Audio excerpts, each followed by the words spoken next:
Sean, another episode of Ask Me Anything. How you doing, sir? It is doing well. How are you? Good. I'm digging the hat. Is Thanks. that it's like a Hawaiian version. What's the logo though? It's a Hawaiian flag, but it's got a little Oh, okay. shaka in Oh, a little the shotgun corner of emblem. it. Yeah. Got it. It's some golf. I never golf. Mauna Lani. We went to Mauna Lani. Where were we? Big Island, I think. Okay. Last year. So Got it. yeah. Got it. I Yeah. didn't have any clothes when we went. Like I didn't have any golf clothes. So I got invited to go. So I literally bought shoes and a shirt and a hat when I was there because I didn't have anything but board shorts. That's funny. That's funny. Yeah. Well, I was going to tease you that you're the poser guy that buys all the gear, but he's never gone. But it sounds like it was like just minimal clothes. I'm assuming you didn't buy, $5,000 clubs for your Hawaii trip. No. I like to golf. Like I said, it's just one of those things that if someone asks me to go, I'll go and I enjoy it, but I'm not going to, there's a lot of other things I'd rather do with 4 hours of my day. Yeah, dude, I wish I could say the same thing. What usually happens is it sounds like it'll be fun. I golf and then I just get pissed. I'm just angry by the time I'm done. I'm just so bad. And it's frustrating because it seems like it should be easy. And I, but not enough to actually change it. You know Yeah. what I mean? But I'll fall into a common pitfall of saying yes to playing some rounds, and then I end up regretting it because I suck so bad. So I don't know. I should probably get trained up. I just All right, accept man. it and bring extra balls, buy a box or something before we go out. So I'm not Yeah. stressed on So you're having not, no balls to hit. running out midway. Kiave, my son and I, we played in out in Cancun, and midway we're both playing really bad. He's actually a pretty good golfer, but for whatever, he's having a kind of an off day. Everything's just flying into the woods, into the jungle. We're losing balls left and right. And we get to a point where halfway through and we're both out, but we see some balls down in the water, but it's where these alligators are. Oh, These geez. small alligators. And so we're over there like trying to get to them without getting chased by this alligator, because otherwise One club for balls, one club for gators. yeah, totally. So good times, man. All right, well, we're going to field questions from the Foundry. Pretty much that means from the Iron Council. For you guys that don't know, the Iron Council's our exclusive brotherhood. That's part of the Order of Man. To learn more, go to orderofman.com/Iron Council. And we'll just get right into this. And we have quite a bit of questions from noobs, from the new guys, the FNGs within the Foundry, what we call the Forge guys. So Reagan Huffner, thoughts on overcoming the shame cycle that you can experience when struggling with a habit you want to kick or a limiting belief you hold. For example, if I don't hit some tactics for the day or the week, I seem to get overwhelmed by shame or disappointment, which in turn leads to even less productive days. I appreciate the work that you and Ryan are doing. And Sean, we'll throw you on. He didn't know that you're going to be on when he asked that question. So The overcoming the shame cycle when struggling of changing a habit. Yeah, I'm just trying to think of the way to word it. For me, it's changing it from shame to, I think we're all, especially if you want to perform, and all the top performers I know are the hardest on themselves than anyone else will ever be on them. So I think that's a normal thing, first of all. So if you're feeling that way, I think it's actually healthy, but I also think it's important that you reframe it in the wording that you use from shame to, I think disappointment's okay, but it's I always like the word challenges. I actually got that from Tom Hopkins. When I first started in my financial service career, I was told I should go to sales, workshops and things like that. And Tom Hopkins was the big one that was recommended to me. Yeah.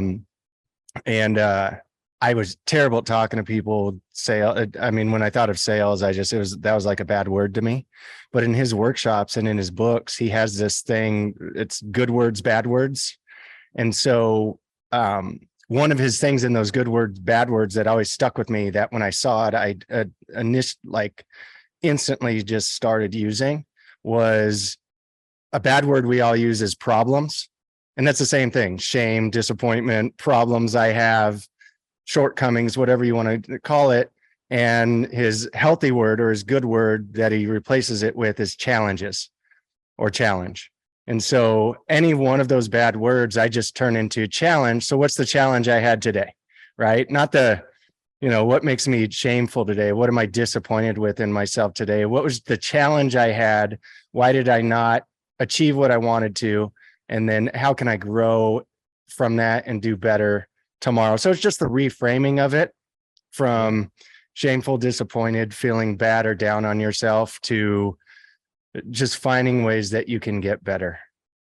I like that. Ironically enough, I was at church and I saw this guy, kind of a friend of mine. His name's Drew, and I hadn't seen him at the gym for a while, right? And so it was at church, and I said, "Hey, Drew, dude, what's going on, man? Like, I haven't seen you at the gym for a while.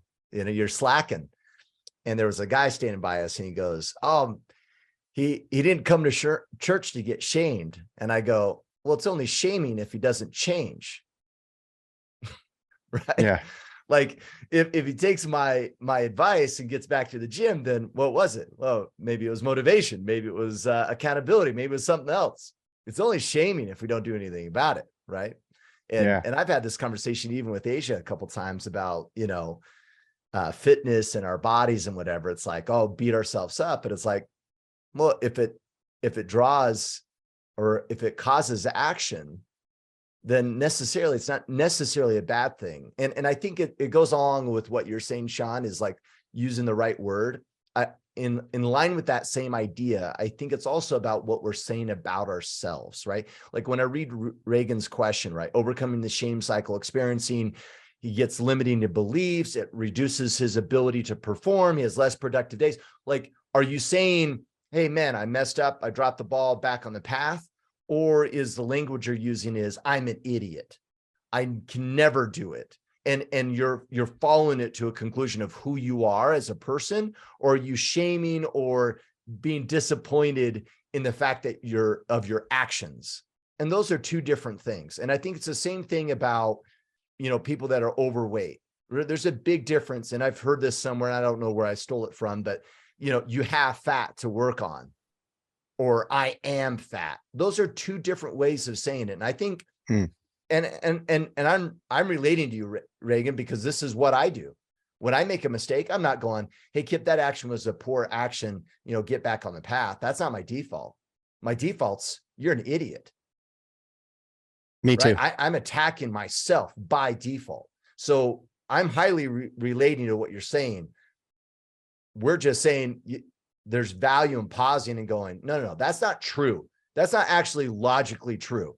And I'm actually lying to myself when I say that. That's not necessarily true. I'm not an idiot. Did I make a mistake? Yes, I made a mistake. And now, being the person that I want to be, and with the ideal person or the ideal version of myself, how would they handle the situation? They get back on the horse, they course correct and make some adjustments. So, don't make the conclusion about you when you fail to act on tactics that you should. It just means that you failed on some tactics, and maybe a good way of looking at it, another way of saying the same thing that we're already saying is, Jocko's good video. I think it's profound. You make a mistake, good. Now I have an opportunity to learn. It's so good. And, you also have to celebrate your wins. That's another thing I'd say, is that too many of us overlook all the good stuff that we do, all of the things we're achieving throughout the day, totally, for lack of the things that we don't. And, he's also talking about the things that we all struggle with, and everybody's different, right? Maybe for some it's alcohol and drugs, some it's pornography, some it's just laziness, some it's lethargy, some it's, not moving their body, whatever. Some it's their food, right? And their food habits.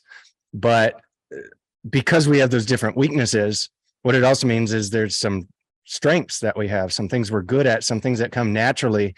And so a lot of times we're getting things done that are productive, that are useful for us in our lives, but we don't necessarily look at those as achieving or doing much because they come easy to us. And then we focus on the constant things that, for me, like another, yeah, exactly. And I also, like, my belief is that Satan's out there and he's working on me every single day, and he knows my weaknesses and he knows where I lack, where I fall. And that's the stuff he's going to keep putting in front of me to get me to fall. And so understanding that, it helps me, to give myself a little bit of, what's the word I'm looking for? Grace. Yes.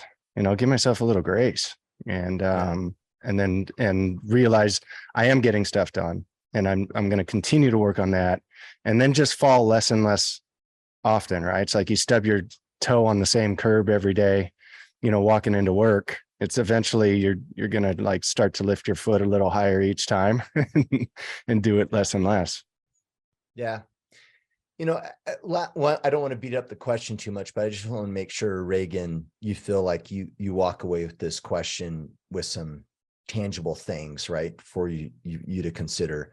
And so the last thing that comes to mind is, I honestly believe that who we are is our creation. I think we can reinvent ourselves. So anybody listening that thinks that, like, they've failed too many times, they've screwed up too many times, they're on their, I don't know, third marriage, and now it's not looking good, and here they are having the internal dialogue of, see, it's true, you are broken and no one does want you, and you can't overcome who you think you are as an individual. I would like you guys to consider the idea that that's not true, right? Today, I can invent myself today, this very moment. I really do believe that, regardless of what mistakes we've made yesterday. Now, do we still have to pay the repercussions of our actions in some cases? Yeah, for sure. There's no bypassing the consequences of one's actions, but who you are as a man doesn't have to be. And you can choose and recreate that every single day, moment after moment. And so I know that's hard to wrap our heads around, Reagan, but like, and maybe your segment is a day, right? Maybe it's like, hey, you're sucking it today. Then you know what? Embrace the suck today. But tomorrow's a new day, and show up powerfully tomorrow and be the man who you need to be tomorrow. And just keep at it. I believe that's possible. And through reps and surrounding yourself around the right individuals and learning from the opportunities too. That's the other thing. Like my daughter got in trouble at school and kind of like a big in trouble. And it was funny because she was really distraught about it and really upset.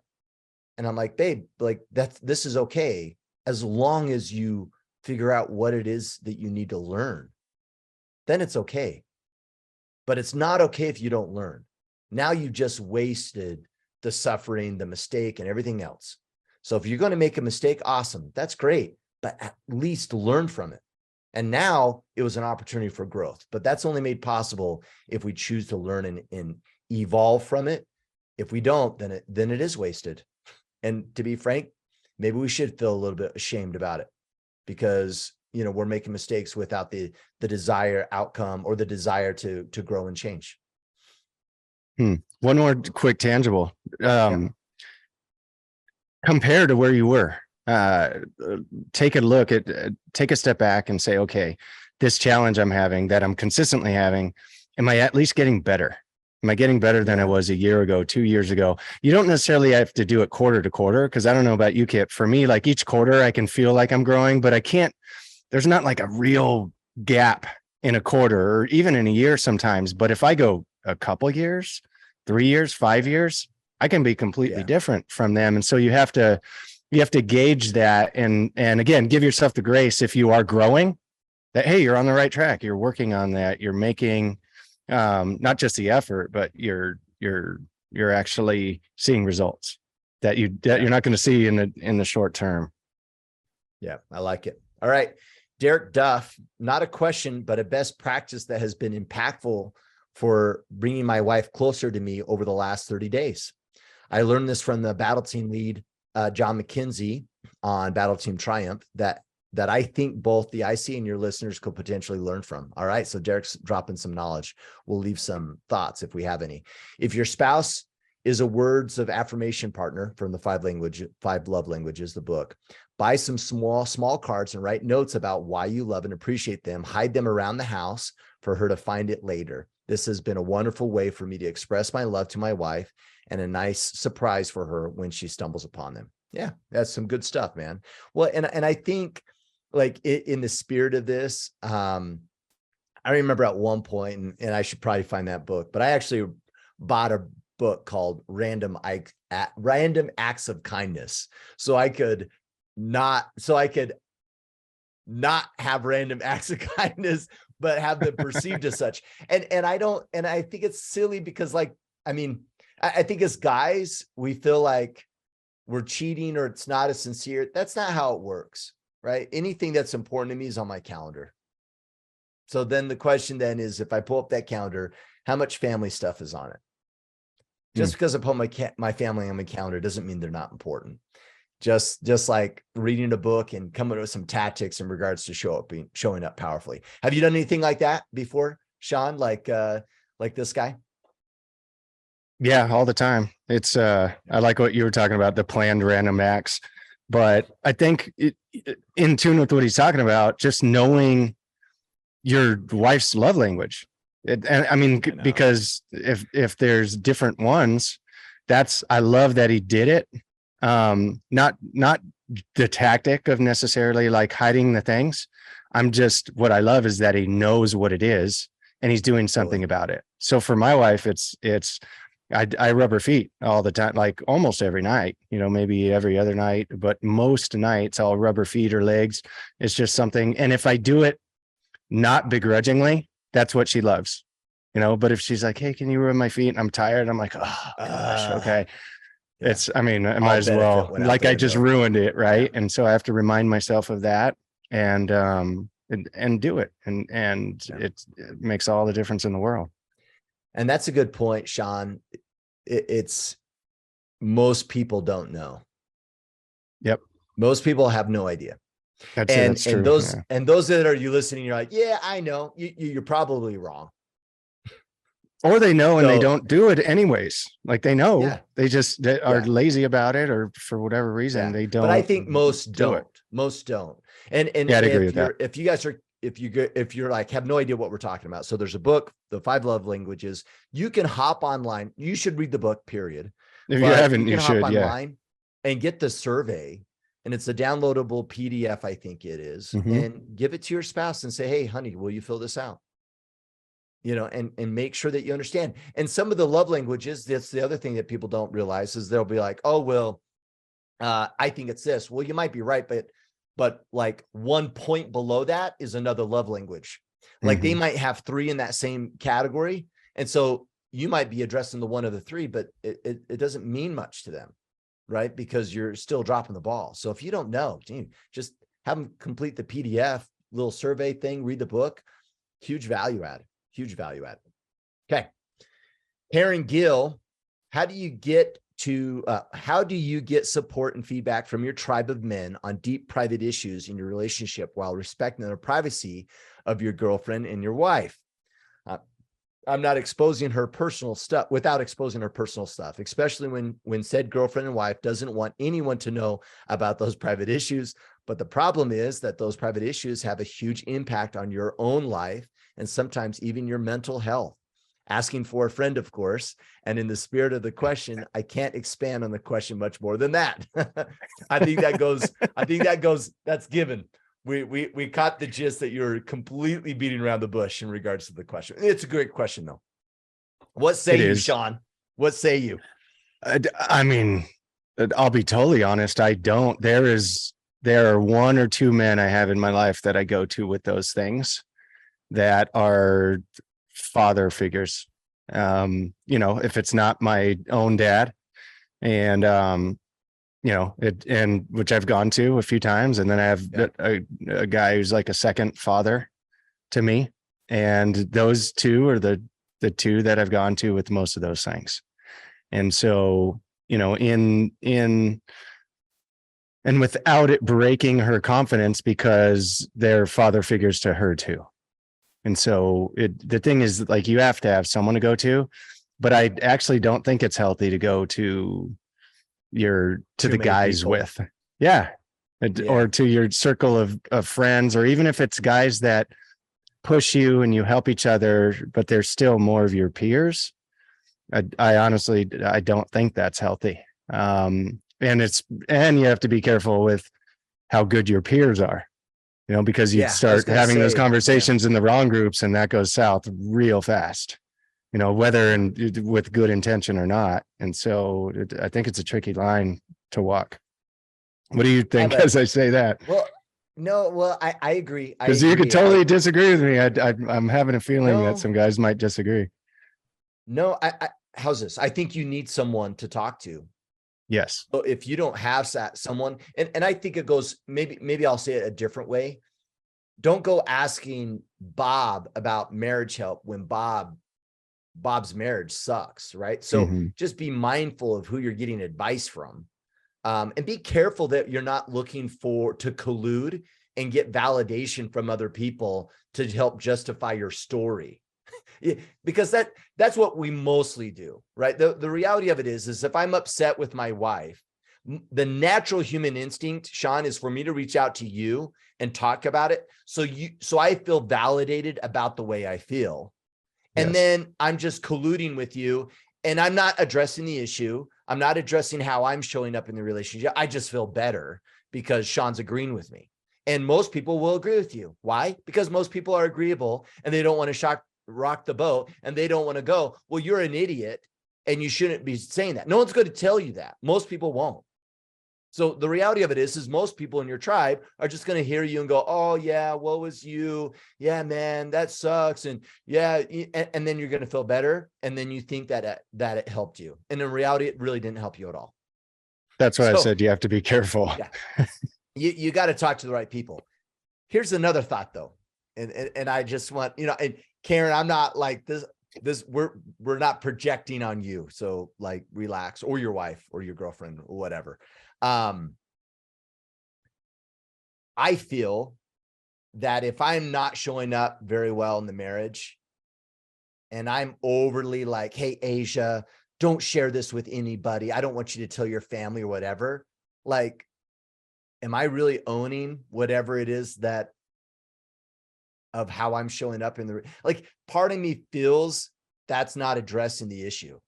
Do you get what I'm saying? Like, if I had an issue, I'm trying to come up with an example. I don't know. Maybe it depends on the issue.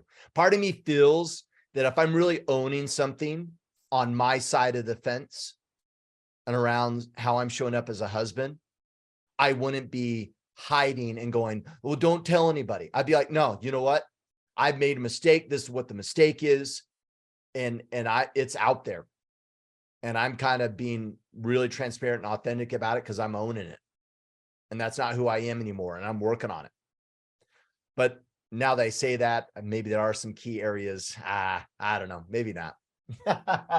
Maybe not. I don't know. Any other thoughts? No, I just careful. Yeah. Careful. Yeah. Now, let's talk about his specific issue, because we actually didn't address his exact question. So you have a couple father figures that you would go to for feedback, but your wife goes, hey, Sean, but I don't want you to tell any of those guys. Do you say, like, hey, I need to get some feedback and some advice on this. I'm going to do it anyway. I've done it. Yeah. It doesn't mean that well, here's the thing too. I've never gone back and been like, hey, Rich gave me this advice, or Rich told me that. I didn't do that. And the nice thing is that's why it's important that it's the right people, because you have to have confidence in them. And it's not, here's the thing, and I've done it a couple of times. And it wasn't for that validation like you were talking about. It's just, honestly, I had no one else to go to, and I knew I needed to go to somebody. And without doing what I would, without asking someone with more experience than I had, for those things. But and what so, if your wife said, Sean, please don't go to those individuals for advice? that's what I'm saying. That's happened a couple times. Yeah. And Okay. I did still, just because she didn't want them to know or whatever. But it's, same thing. Like if you're, if you have a child and the child says, hey, don't tell mom and dad. Right. I mean, that's because they don't want to get in trouble, or they feel like that shame we were talking about earlier. Yeah. But usually that also means that that's an area that needs fixing. And maybe mom and dad are the only ones that can give you the right advice to fix it. Yeah. So, it's, there's been there's been way more times that I didn't go to them with things, but they were less major. If they were important enough, I think I've still done it a couple of times. Yeah, I think I would as well. With the right individuals, I think I'd be like, it doesn't matter. Like, we got to address this and I need help. Yeah. And just has to be rooted in the greater good, not necessarily in getting affirmations and someone just to collude with and complain and whatever. That's going to be disastrous. You don't want to do that. And you probably shouldn't be doing that, period. Regardless of whether she asked you not to tell them. No, it's all outcome driven. All of it outcome driven with people that do care about you, and that'll put you in check. Kind of like you said, it's the reason I called him is I knew he'd be straight with me. He'd be real, and he would tell me if I was off in my thinking. And so I knew it wasn't going to be like it's going to be okay, or go get him, or she's wrong. I knew it wasn't going to be any of that. It was going to be, you know what, you're in line or you're not.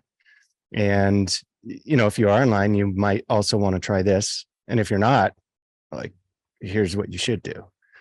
And so again, you have to have that confidence. Okay. Brendan Bagden, I've read Extreme Ownership and I follow the book. Follow-up book is on my list, and the follow-up book is on my list. But what are some leadership courses or programs that you would recommend? How are the course sections here in the IC coming along? I can kind of answer that a little bit, and I presume leadership will be among them. I like Maxwell's. John Maxwell has his 21 irrefutable laws of leadership. And he actually, I don't know about this book. All right. This podcast now officially became about me. Let me do some book.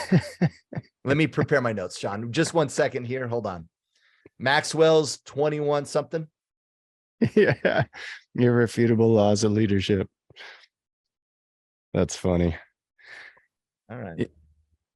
Check. John Maxwell, I think, is in my opinion, he's the highest authority in leadership out there. He's been doing it the longest. He's written the most books. He's written 90 something books on the topic, and he has courses on his website, other things you can do, with the programs you can purchase through his site.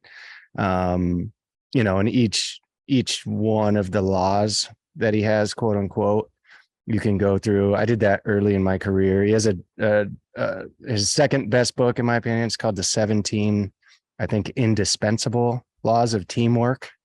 So if you're building a business, if you're leading people in any way, the combination of those two books, and when I went through that, I actually had his courses, each one of those laws of him teaching it on VHS, if I'm dating myself a little bit there, but I had the VHS course of his back then, which again, you can get online now. It's all digital. But that was, it was for me indispensable. It changed the course of our business, my leadership, everything. And they're laid out simply. And it's the foundation that I personally have built my entire business and leadership skills off of. I love it. I love it. And All he's a right, guy well, who's helped not just business leaders, but literally coaches world leaders. The best coaches, world leaders, the best business people. You just start reading, dive in, and very quickly you'll realize why he's a good guy to listen to. John Maxwell. I'll throw out, here's mine. Trust and Inspire by Stephen M. R. Covey, not the dad, the son. And then I would actually put How to Be Exceptional by Zinger and Folkman. It's actually one of my favorite all-time books on leadership, but it's almost like leadership development. So it's focused on the development of you as a leader and your leadership brand. And I really, what was that really one again? like that book. How to Be Exceptional by Zinger Folkman. Zinger is one author, and then Folkman, they co-authored the book. What's great about it is it focuses on that under leadership development, you should always focus on what you're already good at and make it exceptional. And you shouldn't actually focus on like kind of your weak points. And I think I've talked about it on this podcast. Maybe it was actually a different podcast, but really great book. They do an assessment, like a 360-degree assessment based upon their framework. And it's wicked powerful. It's actually amazing. And I had one other book that came to mind that I just really, really love. I don't know. Would you put Carnegie's book, How to Win Friends and Influence People? Would you put that in leadership? If we were, I'd add it to leadership. Yeah, I mean, just add it anyways. That'd be in a top 5 if you want to lead people for sure, I would say. Yeah. And it's not leadership specifically, but it's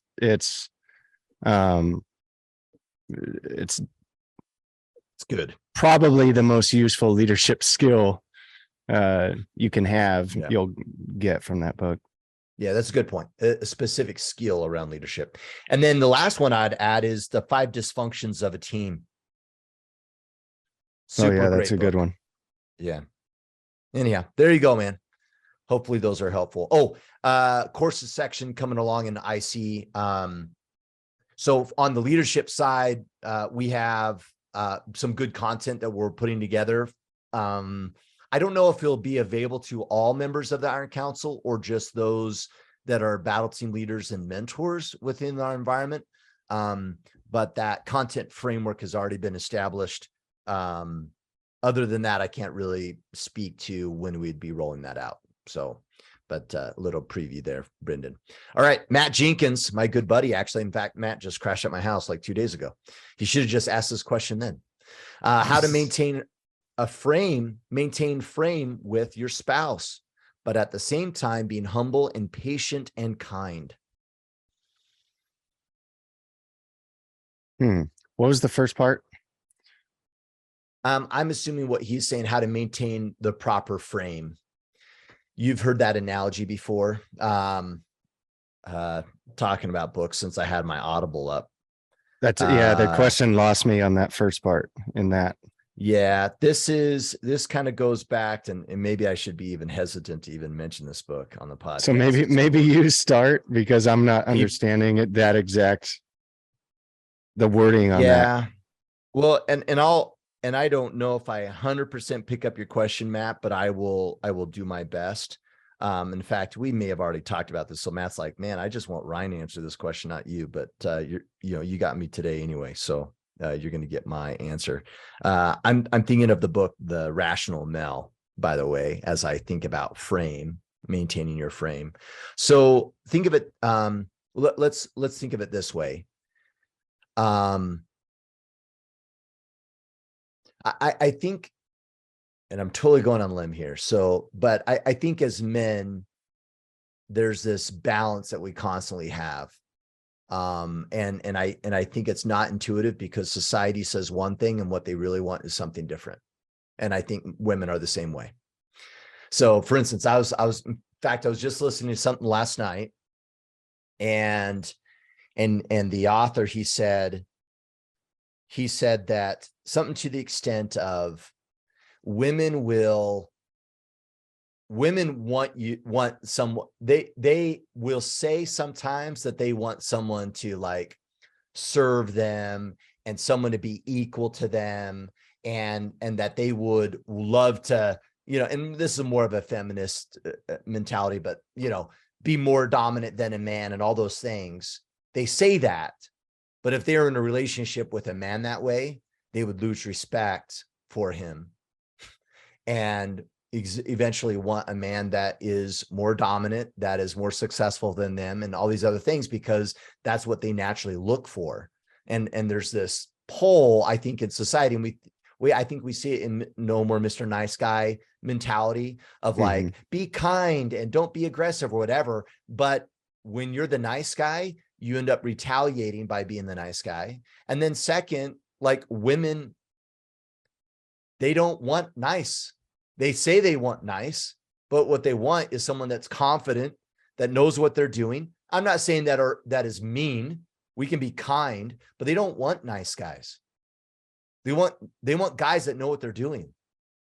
And sometimes that gets pushback because, well, he's so domineering, but yet it's the very thing that sometimes most women want.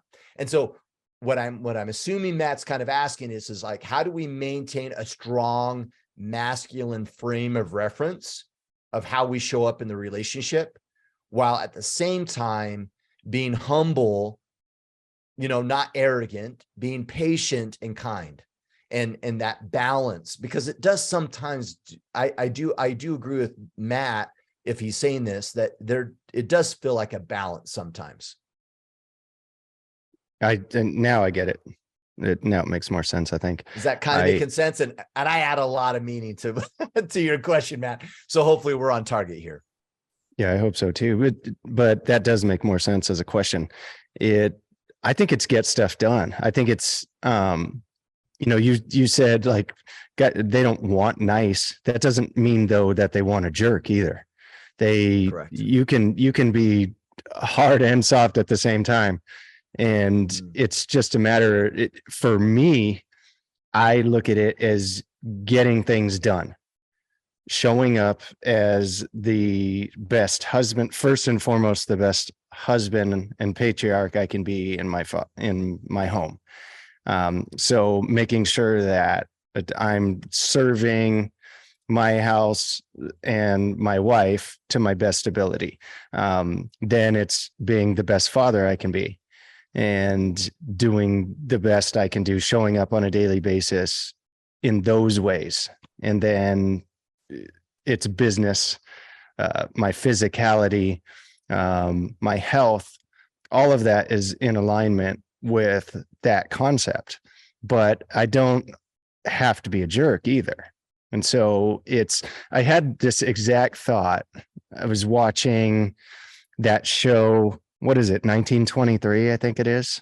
I don't know if you watch like Yellowstone or any of those things, but they have these like prequels to it. And it was like 1883, I think. And now it's 1923. And this is like, when they were coming west was the 1883 one. The 1923 is now they've settled in Montana and they're trying to like maintain. But I mean, you want to talk about tough living, right? And it's this dichotomy that they show of like the toughest of tough guys that you can have, but simultaneously when they're with their wives, they're gentle, they're soft, they're loving, they're, hey honey.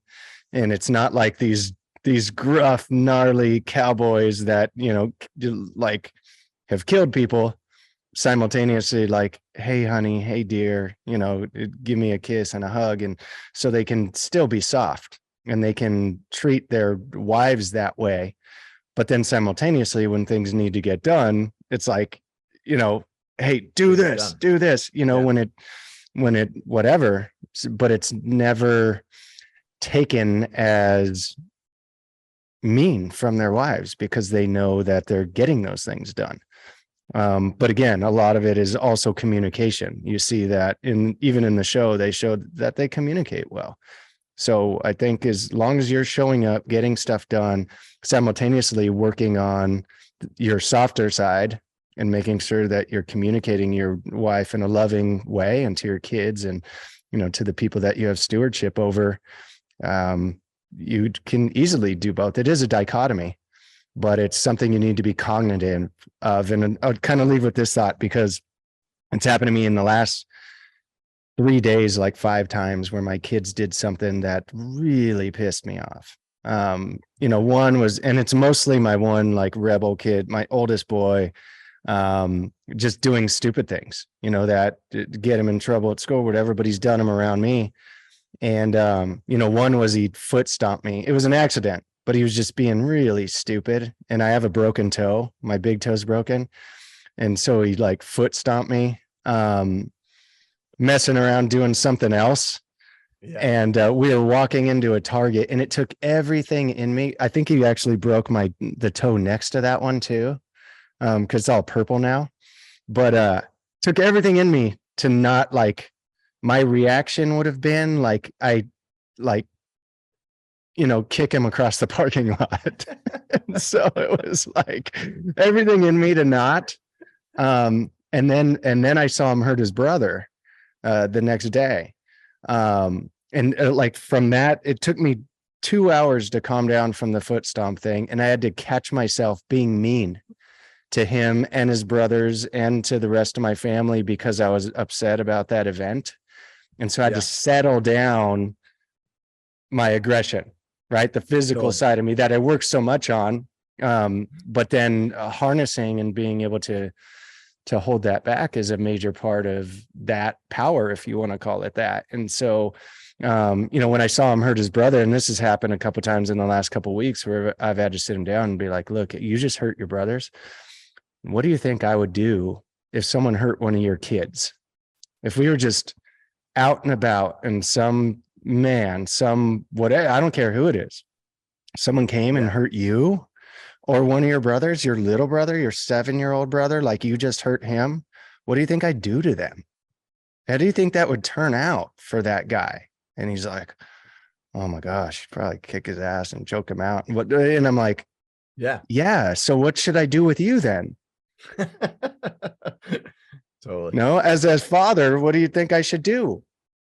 And he had no answer for it, right? But that for me doesn't come naturally the way I was raised. Like if I did something like that to one of my siblings, I would have gotten an ass kicking.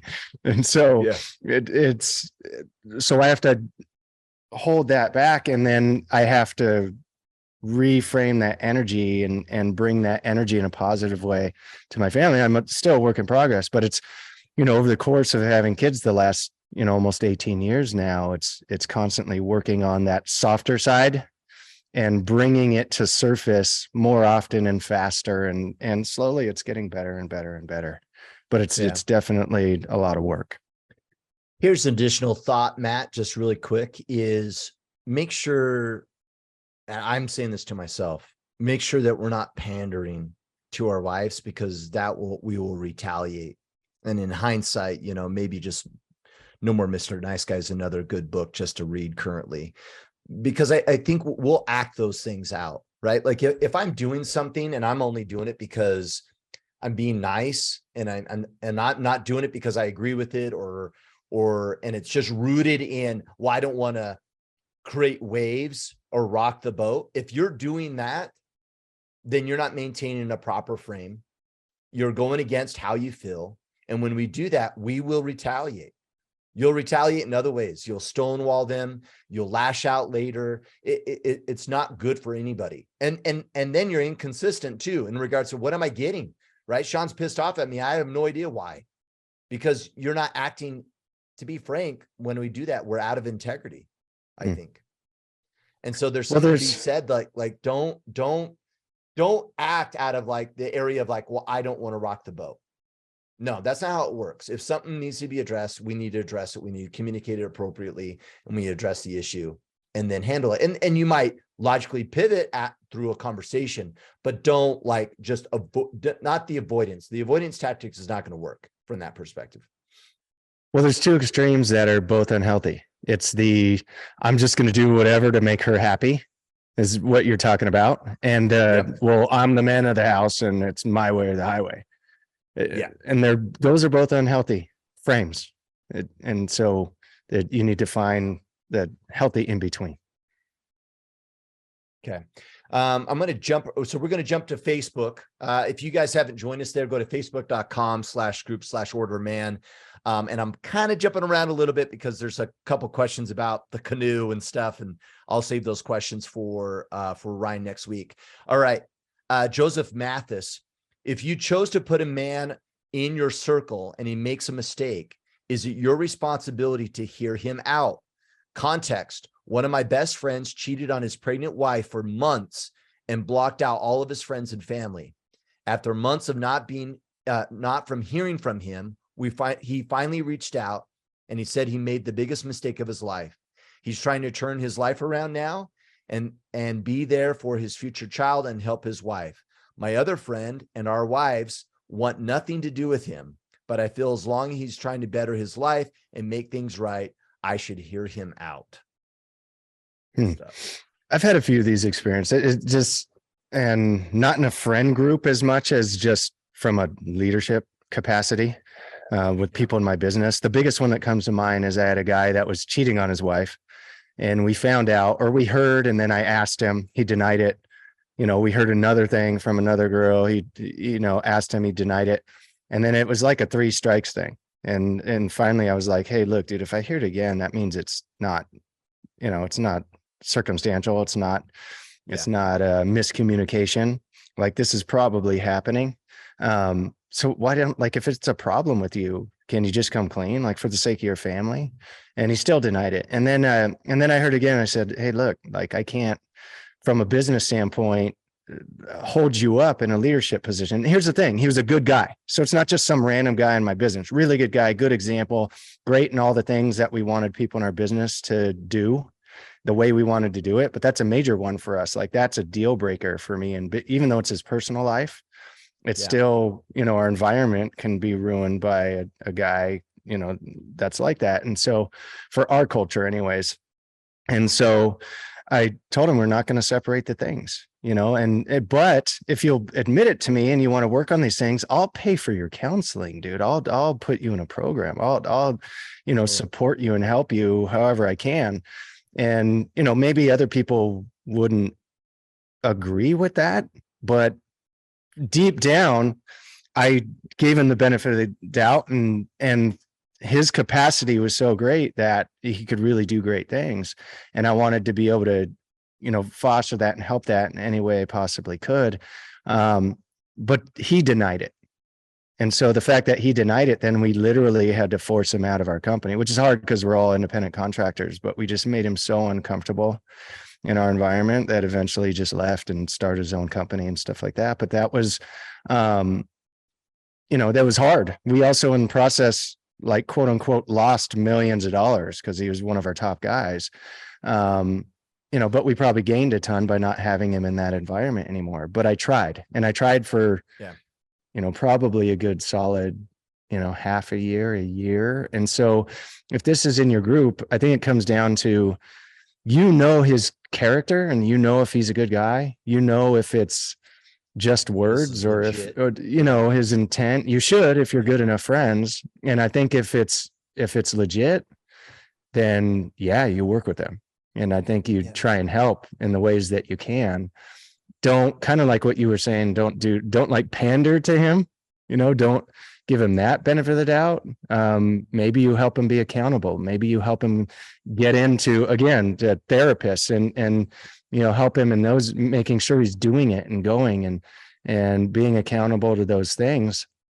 And then obviously if his wife is on board with that, that's going to be the first and foremost issue. It's, no matter if she's not on board, then it doesn't matter what you do, And as far as the other friends, it's I don't honestly think that matters. I mean, you have the conversations with them if you're going to continue to help them, and why, and maybe they understand, but maybe they don't. But if he's a good enough guy and that family is, a good family, then I think it's worth it. Yeah. I mean, I think, Joe, like, what's the right thing? What do you think the right thing is? It sounds like, for me, it's like you feel like, he's trying to restore his integrity, right? Biggest mistake of his life, coming clean, doing what he can to take care of his future child and help his wife. Well, you know what?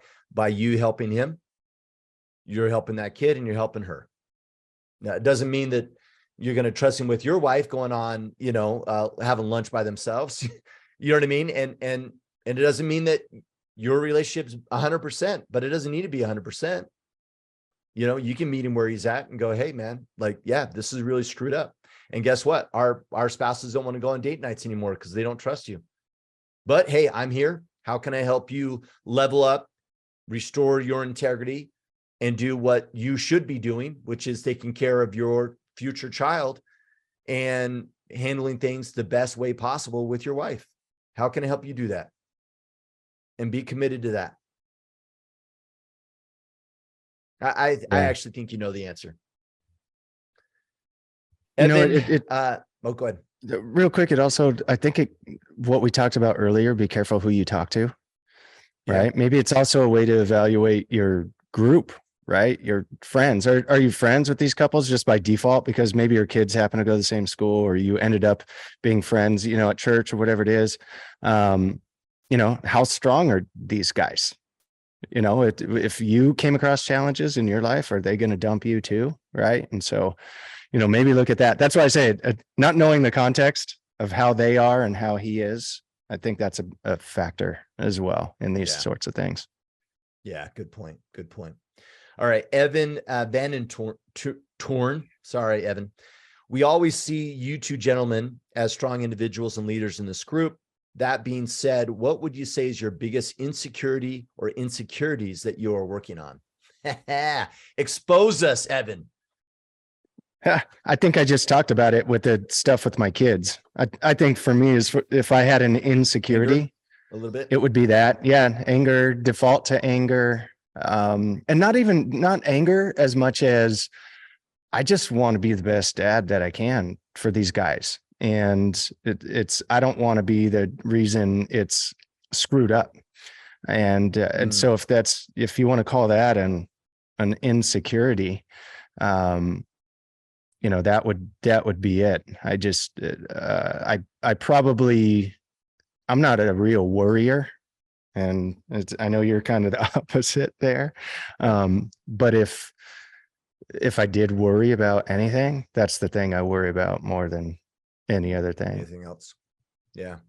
All right, Evan. So here's my answer. So let me set some context. So in the Iron Council, for those that aren't part of the IC, I don't remember the name of the book, but we've been talking about this book that references your shadow. And I have my own maybe interpretation of that, maybe a little bit different than the author. So I actually think when he's talking about your shadow, I think what it is it's your frame of the lens by which you see yourself in the world. And I maybe even said another way, you're already always listening. It's the context by which you always look for evidence of things. And ironically enough, I think most humans we're so engulfed with ourselves that we're always looking for evidence. We're evidence about how we see the world. And those are actually comprised of defining moments in your life. And I'm not making excuses, so don't think I'm doing that. But there have been events in your life. Most of those events, by the way, are clear as day. You remember them like they were yesterday.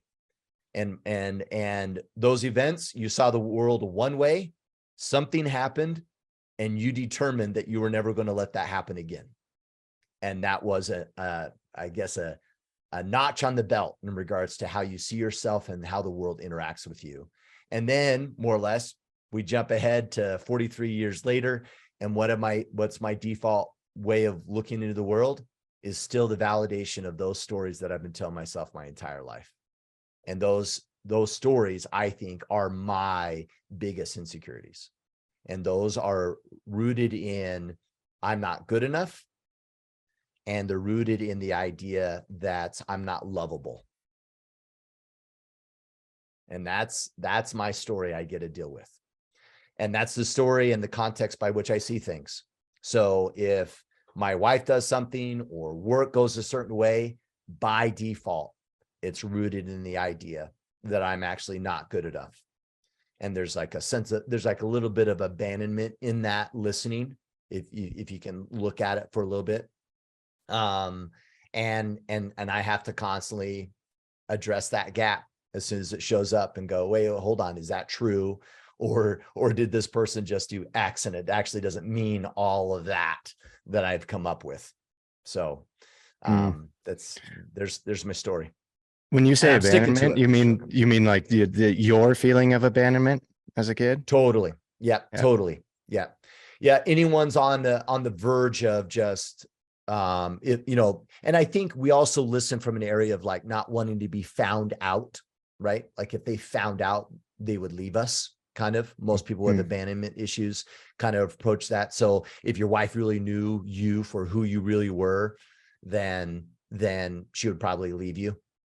Or even when people give you compliments, right? That they really don't know you. Like you appreciate the compliment, but if they really knew you, they wouldn't say that. So you even downplay feedback or positive feedback that people give you. You'll downplay it because they must not really know you. Yeah.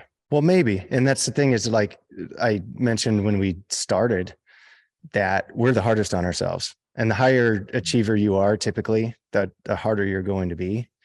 And so it's reminding ourselves of the stuff we are good at, but that's why I say if it's an insecurity, it's really different for everybody. Because as you were saying that, it just made me think of like the guy who just asked that question about his friend.